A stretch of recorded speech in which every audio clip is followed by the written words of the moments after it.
नमस्कार दोस्तों, मैं हूं आपके साथ जितेश और आप सुन रहे हैं रेडियो एनजीएफ पलवल 90.4 दिल से दिल तक। रेडियो एनजीएफ 90.4 दिल से दिल तक पर एक मुलाकात खास शख्सियत के साथ कार्यक्रम में आज हमारे साथ जुड़े हैं कुणाल गर्ग सर, जो कि chief judicial magistrate cum DLSA secretary DLSA radio NGF 90.4 पर। सर, सबसे पहले मैं आपका हार्दिक स्वागत करूंगा, अभिनंदन करूंगा। धन्यवाद दोस्तों, रेडियो एनजीएफ 90.4 पर आज हम बात करेंगे डीएलएसए को लेकर, डिस्ट्रिक्ट लीगल सर्विस अथॉरिटी को लेकर, उनकी स्कीम्स को लेकर, उनकी योजनाओं को लेकर। 8930-904 हमारा नंबर है जिस पर आप कॉल कर सकते हैं और अपनी कोई भी क्वेरी, अपनी कोई भी सुझाव विचार हमारे साथ साझा कर सकते हैं, शेयर कर सकते हैं। सर, सबसे पहले आपके इंट्रोडक्शन के बारे में अपने श्रोताओं को बताना चाहूंगा, आपके सफर को लेकर हम बात करना चाहेंगे। मेरा नाम कुणाल गर्ग है जी, और मैं मेवात के एक छोटे से कस्बे पिनकवा का निवासी हूँ। जी सर। जहाँ तक सफर की बात है, स्कूलिंग मेरी अपने गांव पिनकवा से ही हुई है और स्कूलिंग के बाद मैंने लॉ किया है एमडीयू रोहतक से। जी सर। लॉ करने के दौरान मैंने थोड़ी सेल्फ स्टडी की है, कोचिंग की है दिल्ली से, और उसी दौरान पढ़ते पढ़ते दिल्ली की अलग अलग गलियों में, अलग अलग सेंटर्स पे 2010 में मेरा सिलेक्शन हुआ हरियाणा जुडिशियल सर्विसेज में, और तभी से मैं हरियाणा जुडिशियल सर्विसेज में कार्यरत हूँ। जी सर। रेडियो एनजीएफ 90.4 पर मैं आपको बता दूं कि आज world international social justice day भी है। रेडियो एनजीएफ 90.4 पर सर, सबसे पहले हम बात करेंगे डीएलएसए को लेकर, डिस्ट्रिक्ट लीगल सर्विस अथॉरिटी को लेकर। कौन कौन सी स्कीम्स आपके माध्यम से चलाई जा रही है जिससे कि एक आम जनमानस जो है उनका फायदा उठा सकता है, आपके साथ जुड़ सकता है? डिस्ट्रिक्ट लीगल सर्विसेज अथॉरिटी, जिला विधिक सेवा प्राधिकरण, जी सर, जिसको कि हम डालसा या डीएलएसए भी कहते हैं। जी सर। हमारा मेन लोगो है access of justice to all. जी। अब एक्सेस ऑफ जस्टिस का क्या मतलब है और हम इसे कैसे प्रदान करने की कोशिश कर रहे हैं, ये समझने वाली बात है। जी। आम जनमानस को मैं ये बताना चाहूंगा कि हमारा सबसे क्रूशियल जो रोल है जी, वो एक फ्री, मुफ्त में लीगल एड प्रोवाइड कराना, गरीब एक तबके को, जरूरतमंद को, ये हमारी सबसे बड़ी प्राथमिकता है। जी। डीएलएसए के माध्यम से जिस भी इंसान की 3 लाख रुपए प्रति वर्ष जी से आय कम है, जी, उसे हम सरकारी खर्चे पर एडवोकेट प्रोवाइड कराते हैं। जी। तो जो भी ऐसा इंसान जो वकील की फीस भरने में असमर्थ है जी, और 3 लाख रुपए प्रति वर्ष से कम की उसकी आमदनी है, जी, वो हमारे डीएलएसए में संपर्क कर सकता है। हमारा डीएलएसए का लैंडलाइन नंबर है। मैं सभी श्रोतागण से रिक्वेस्ट करूंगा कि ये नंबर आप जरूर नोट कर लें। जी। 01275 258 003। मैं सभी श्रोतागण के लिए ये नंबर रिपीट कर रहा हूँ, 01275 258 003। बिल्कुल दोस्तों, 01275 258 003 पर आप कॉल कर सकते हैं डिस्ट्रिक्ट लीगल सर्विस अथॉरिटी में, और 3 लाख से कम की वार्षिक आय वाले लोग डीएलएसए में संपर्क कर सकते हैं कानूनी सलाह के लिए, कानूनी सुझाव के लिए। रेडियो एनजीएफ 90.4 पर अभी एक अच्छा सा गाना सुनेंगे। सर, कौन सा गाना आप रेडियो पर सुनना चाहोगे? वो साथी रे तेरे बिना भी क्या जी। बिल्कुल दोस्तों, साथ ही रहे तेरे बिना भी क्या जीना गाना सुनेंगे, लौट कर आएंगे और ढेर सारी बातें करेंगे कुणाल गर्ग के साथ। आप सुनते रहे रेडियो एनजीएफ पलवल 90.4 दिल से दिल तक। दोस्तों, एक बार फिर से आपका स्वागत है रेडियो एनजीएफ पलवल 90.4 दिल से दिल तक पर। जैसा कि आपको पता है, आज हमारे साथ जुड़े हैं कुणाल गर्ग सर, जो कि चीफ जुडिशियल मजिस्ट्रेट हैं। रेडियो एनजीएफ 90.4 पर मैं आपको बता दूं कि आज world international social justice day भी है। रेडियो एनजीएफ 90.4 पर सर के साथ ढेर सारी बातें करेंगे। 8930-904 हमारा नंबर है जिस पर कॉल करके आप भी हमारे साथ जुड़ सकते हैं। सर, बात करेंगे हम फ्री लीगल एड सर्विसेज को लेकर कि जो मुफ्त कानूनी सहायता है या सलाह है, कौन कौन से ऐसे लोग हैं जो उसके हकदार हैं, जो उसे ले सकते हैं? मैं सभी श्रोतागण को बताना चाहूंगा जी। Free legal aid legal services act 1987 के तहत दिया जाता है जी। और जो लोग उसके तहत एंटाइटल्ड हैं, उनका सारा डिटेल्ड जो एक्सप्लेन किया गया है वो section 12 of legal services act 1987 में किया गया है। जी। और एक्ट के अनुसार कोई भी व्यक्ति जिसकी आय 3 लाख रुपए प्रति वर्ष से कम है, वो फ्री लीगल एड लेने का एंटाइटल्ड है, लेने के लिए। कोई भी व्यक्ति जो अनुसूचित जाति या जनजाति से बिलोंग करता है वो फ्री लीगल एड लेने के लिए एंटाइटल्ड है। कोई भी महिला या बच्चे, कोई भी बुजुर्ग, सीनियर सिटीजन जिन्हें हम कहते हैं 60 साल से ऊपर की जिनकी उम्र है, वो फ्री लीगल एड लेने के लिए एंटाइटल्ड हैं। कोई भी स्वतंत्रता सेनानी या आप कहें कोई भी ऐसा इंसान जो कि पहले अपने एक्स आर्मी मैन हैं जी या डिपेंडेंट हैं, जी इस तरह से ये कई सारी कैटेगरीज हैं जिनको सरकारी खर्चे पर फ्री ऑफ कॉस्ट वकील प्रोवाइड किया जाता है। और अगर उन्हें लगता है उन्हें केस नहीं फाइल करना है, जी। सिर्फ कोई कानूनी सलाह चाहिए, जी।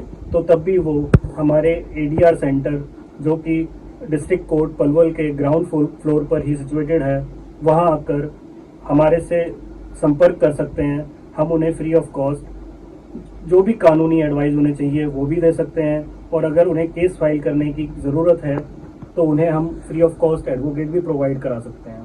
बिल्कुल दोस्तों, बात हम करें फ्री लीगल एड सर्विसेज को लेकर, तो एक्स आर्मी, स्वतंत्रता सेनानी जो है, अनुसूचित जनजाति के जो लोग हैं, विकलांग जो लोग हैं, महिला है, वो फ्री ऑफ कोर्स अपनी कानूनी सहायता, सलाह और सुझाव ले सकते हैं एडीआर सेंटर पलवल पर जाकर। रेडियो एनजीएफ 90.4 पर सर हम डिस्ट्रिक्ट लीगल सर्विस अथॉरिटी की सेवाओं को लेकर बात करना चाहेंगे, स्कीम्स को लेकर बात करना चाहेंगे कि कैसे डिस्ट्रिक्ट लीगल सर्विस अथॉरिटी जो है लोगों तक प्रत्येक स्कीम को पहुंचा पा रहा है या फिर पहुंचाने की कोशिश कर रहा है। जब हम बात करते हैं किसी भी डिस्ट्रिक्ट लीगल सर्विसेज अथॉरिटी की फंक्शनिंग की, जी सर, तो अगर हम ब्रीफली बात करें तो हम 4 तरह की सर्विसेज लोगों को प्रोवाइड करते हैं। जी पहला, जैसे कि अभी हमने डिस्कस किया, फ्री लीगल एड, जी जिसका मतलब है बिना किसी खर्चे के फ्री ऑफ कॉस्ट सरकारी खर्चे पर वकील की उपलब्धता कराना। जी तो ये एक तरह का हमारा फंक्शन है कि हम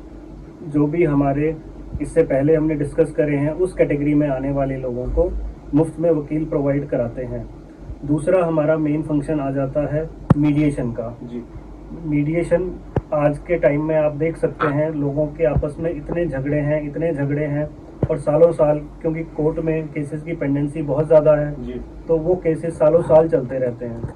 तो उसमें कुछ कैटेगरी ऑफ केसेस ऐसी है जैसे कि मैट्रिमोनियल डिस्प्यूट है, जी रिकवरी के केसेस हैं, जी चेक बाउंस केसेस हैं, या ऐसे केसेस हैं जो कि क्रिमिनल केसेस हैं पर कंपाउंडेबल हैं, जी जो कि 2 लोगों के बीच में ही, जैसे छोटा मोटा मार पिटाई का केस हो गया, जो भी कंपाउंडेबल केसेस हैं, ऐसे केसेस को हम मध्यस्थता के थ्रू सुलझाने की कोशिश करते हैं। इस तरह के केसेस के लिए हम एक अपना ट्रेंड जो हमारे एडवोकेट होते हैं, जी जिन्होंने पूरी ट्रेनिंग करी होती है मीडिएटर बनने की, वो एज ए मीडिएटर काम करते हैं। वो दोनों पार्टी से बारी बारी बात करके एक ऐसा सुझाव या एक ऐसा समाधान निकालने की कोशिश करते हैं जिस पर कि दोनों पार्टीज ही राजी हो जाती हैं। जी जब कोई ऐसा समाधान निकल आता है तो उसको राइटिंग में एक डॉक्यूमेंटेड कर लिया जाता है, जिसके की बाद उसी समझौते के बेस पर कोर्ट से फैसला आ जाता है। जी तो मीडिएशन एक बहुत ही अच्छा तरीका है किसी भी लिटिगेशन को ख़त्म करने का। और मैम, इस स्टेज के माध्यम से, आपके एफएम के माध्यम से, मैं लोगों को ये भी बताना चाहूँगा कि मीडिएशन से जब हम किसी लिटिगेशन का समाधान करते हैं, जी सर, तो उसमें लोगों में वैरभाव खत्म होता है, जी वकीलों की फीस बचती है, समय बचता है, कोई अपील में जाने का डर नहीं होता, और जो भी समस्या होती है उसमें दोनों पार्टीज अपनी सहमति से समाधान ढूंढते हैं, तो एक विन विन सिचुएशन होती है। जी सर। एक पार्टी ये नहीं सोचती कि मैं जीत गया दूसरी हार गई, दूसरी भी ये नहीं सोचती कि मैं हार गया वो जीत गई। तो जब ये विन विन सिचुएशन में एक समस्या का समाधान होता है तो उनके आने वाले जीवन में भी वैरभाव उनके जीवन से खत्म हो जाता है। जी सर।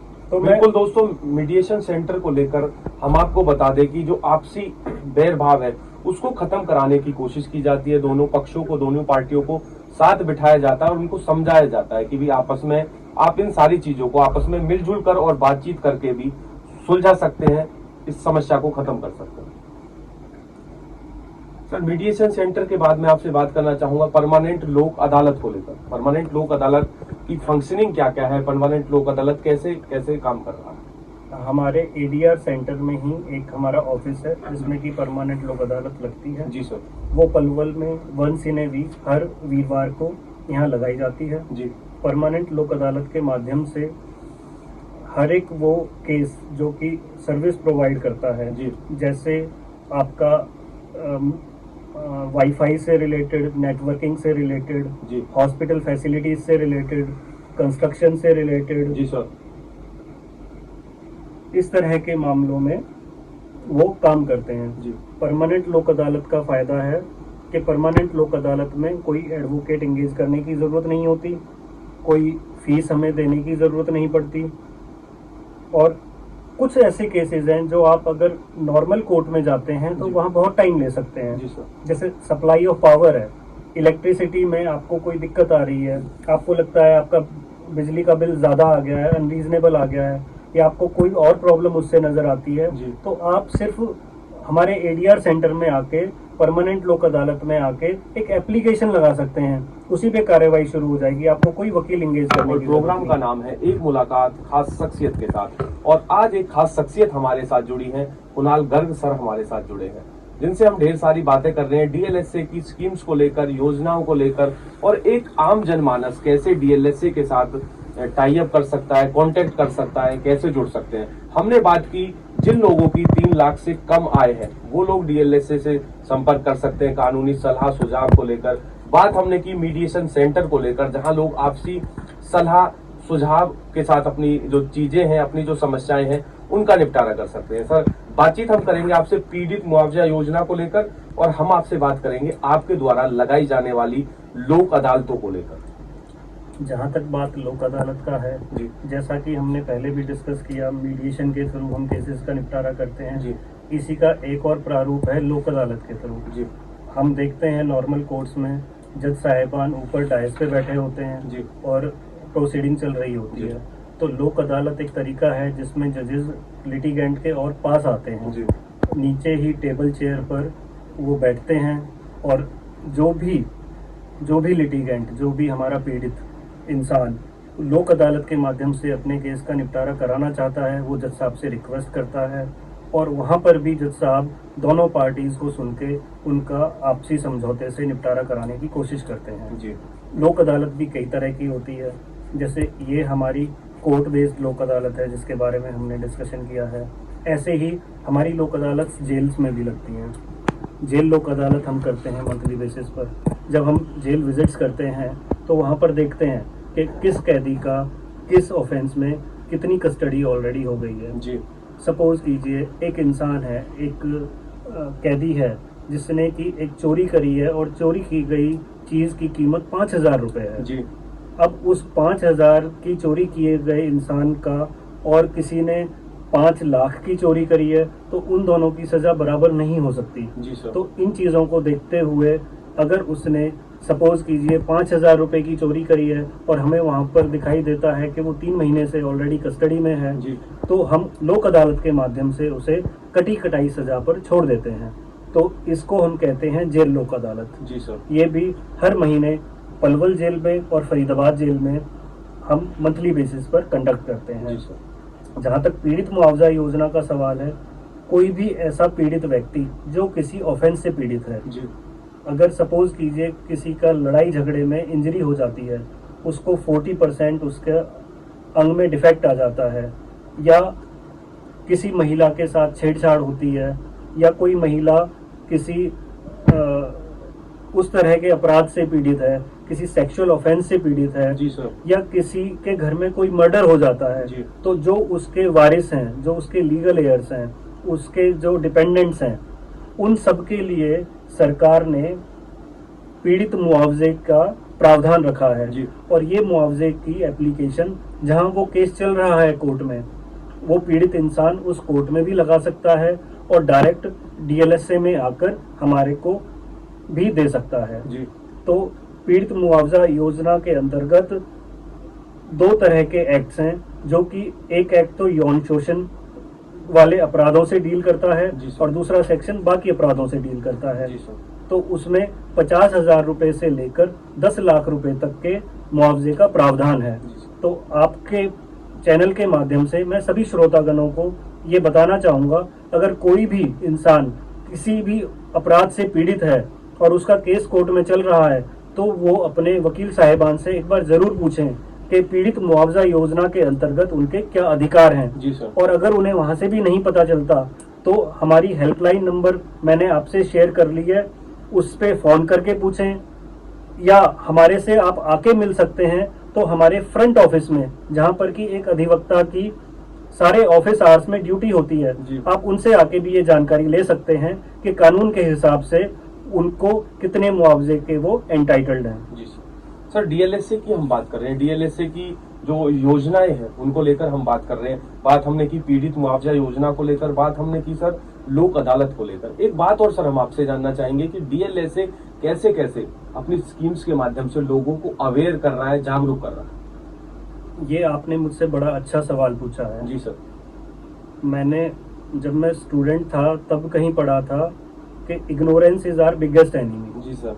अगर हम किसी चीज को नहीं जानते तो हमें लगता है वो इस धरती पर, इस संसार में एग्जिस्ट ही नहीं करती। तो इसीलिए जो चीजें हैं उन्हें जानना बड़ा जरूरी है। जी सर। नॉलेज हमारी सबसे बड़ी स्ट्रेंथ है। जी। जब हम अपने आप को सशक्त करने की बात भी करते हैं विद्यार्थी जीवन में, तो हम कहते हैं जितना पढ़ेंगे, जितनी जानकारी लेंगे, उतने आप सशक्त बनेंगे। जी सर।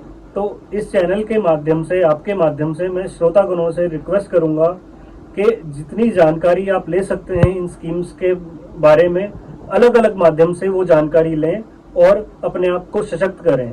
जहां तक डीएलएसए के माध्यम से या डीएलएसए के प्रयासों की बात है जागरूक करने के लिए, तो हमारे जागरूकता शिविर हर महीने शेड्यूल्ड होते हैं। जी। हम गांव-गांव में जाकर हमारे अधिवक्तागण के साथ जागरूकता शिविर लगाते हैं, जहां पर कि लोगों को जाकर उनके अधिकारों के बारे में बताया जाता है, डालसा की अलग अलग स्कीम्स के बारे में बताया जाता है। तो ये हमारा कॉन्टिन्यूस प्रोसेस है। जी। हर महीने हम एक शेड्यूल तैयार करते हैं और लोगों से संपर्क करने की कोशिश करते हैं।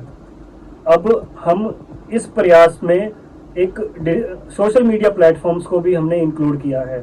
जैसे हम आज आपके माध्यम से लोगों को जागरूक करने की कोशिश कर रहे हैं, इसी तरह हमने अपना फेसबुक अकाउंट भी क्रिएट किया है जी। डीएलएसए पलवल के नाम से। जी सर। तो मेरा सभी श्रोतागण से ये मेरी प्रार्थना है, रिक्वेस्ट है कि अपने अधिकारों को जानने के लिए एक कदम आगे बढ़ाएं, पढ़ने में रुचि दिखाएं, हमारे फेसबुक अकाउंट को विजिट करें।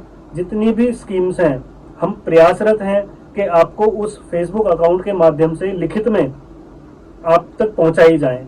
तो जितना आप पढ़ेंगे उतना जानेंगे।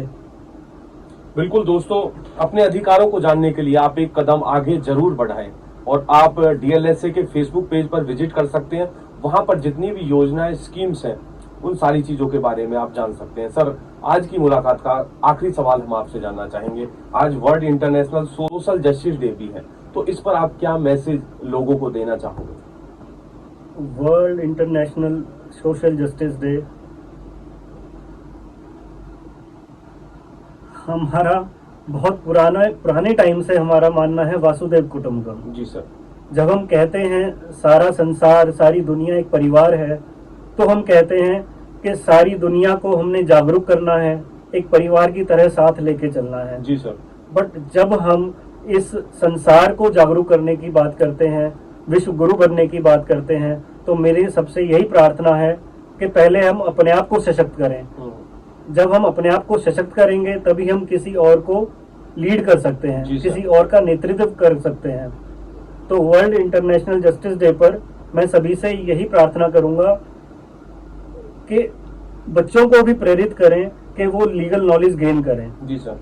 मैंने एक जनरली पेरेंट्स में ये चीज देखी है कि सब्जेक्ट के अलावा किसी चीज के लिए, पढ़ने के लिए, जानने के लिए अभिभावक गण भी अपने बच्चों को प्रेरित नहीं करते। जी सर। तो मेरे आज के अभिभावक गण से भी ये रिक्वेस्ट है कि जो भी बच्चा पढ़ने में रुचि रखता है, कोई भी बच्चा जो हमारा स्कूल में जाता है, जो इतना समझदार है कि चीजों को समझ सकता है, उन्हें जरूर बताएं ये बात कि उस सब्जेक्टिव नॉलेज के साथ साथ आज के टाइम में लीगल नॉलेज भी जरूरी है।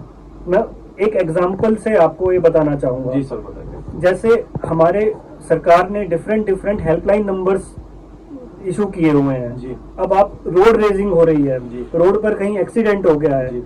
पुलिस की जरूरत है, एम्बुलेंस की जरूरत है, 112 112 नंबर इतना हेल्पफुल है। मेरा पर्सनल एक्सपीरियंस है, आप 112 नंबर पे कोऑर्डिनेट करते हैं, अपना नाम बताए बिना, अपनी आइडेंटिटी बताए बिना आप कंसर्न अधिकारी को ये बता सकते हैं कि इस जगह पर ये एक्सीडेंट हो गया है, जी। कृपया आप पुलिस भेजें, कृपया एम्बुलेंस भेजें, और 10 मिनट में, मौके पर 10 मिनट में सहायता मिलती है। जी। एक पढ़ने वाले बच्चे को अगर इस बात का पता होगा तो वो अपने साथ साथ और लोगों के जीवन में भी कोई चेंज ला सकता है, जी। बेहतरी ला सकता है। इसी तरह से 181 हमारा वन स्टॉप सेंटर या सखी सेंटर हम जिसे कहते हैं, किसी भी महिला पे अगर कोई भी अत्याचार होता है तो उसके प्राथमिक उपचार के लिए, उसको लीगल एड देने के लिए, उसको मानसिक एड देने के लिए, उसको मेडिकल एड देने के लिए एक सखी सेंटर या वन स्टॉप सेंटर एक एस्टेब्लिश किया गया है। ये पलवल में सिविल हॉस्पिटल में 2nd फ्लोर पर है। तो अगर हमें ये पता है कि 181 वन स्टॉप सेंटर का हेल्पलाइन नंबर है, तो कोई भी ऐसी बच्ची जो कि नीड में है, जिसपे कि किसी भी प्रारूप में कोई अत्याचार हो रहा है, जी। अगर उसे ये पता है तो वो अपनी सहायता खुद कर सकती है। तो इस माध्यम से मैं यही कहना चाहूंगा कि जितने आप जागरूक होंगे उतने सशक्त होंगे, और जितने सशक्त होंगे उतने आप जीवन में आगे बढ़ेंगे, प्रगति करेंगे। बिल्कुल दोस्तों, अपने आप को सशक्त करें और अपने अधिकारों को जानें। रेडियो एनजीएफ 90.4 पर एक मुलाकात खास शख्सियत कार्यक्रम में आज के लिए बस इतना ही। कल फिर से आपके साथ जुड़ेंगे एक नई शख्सियत के साथ। तब तक आप सुनते रहें रेडियो एनजीएफ पलवल 90.4 दिल से दिल तक। जय हिंद, जय भारत।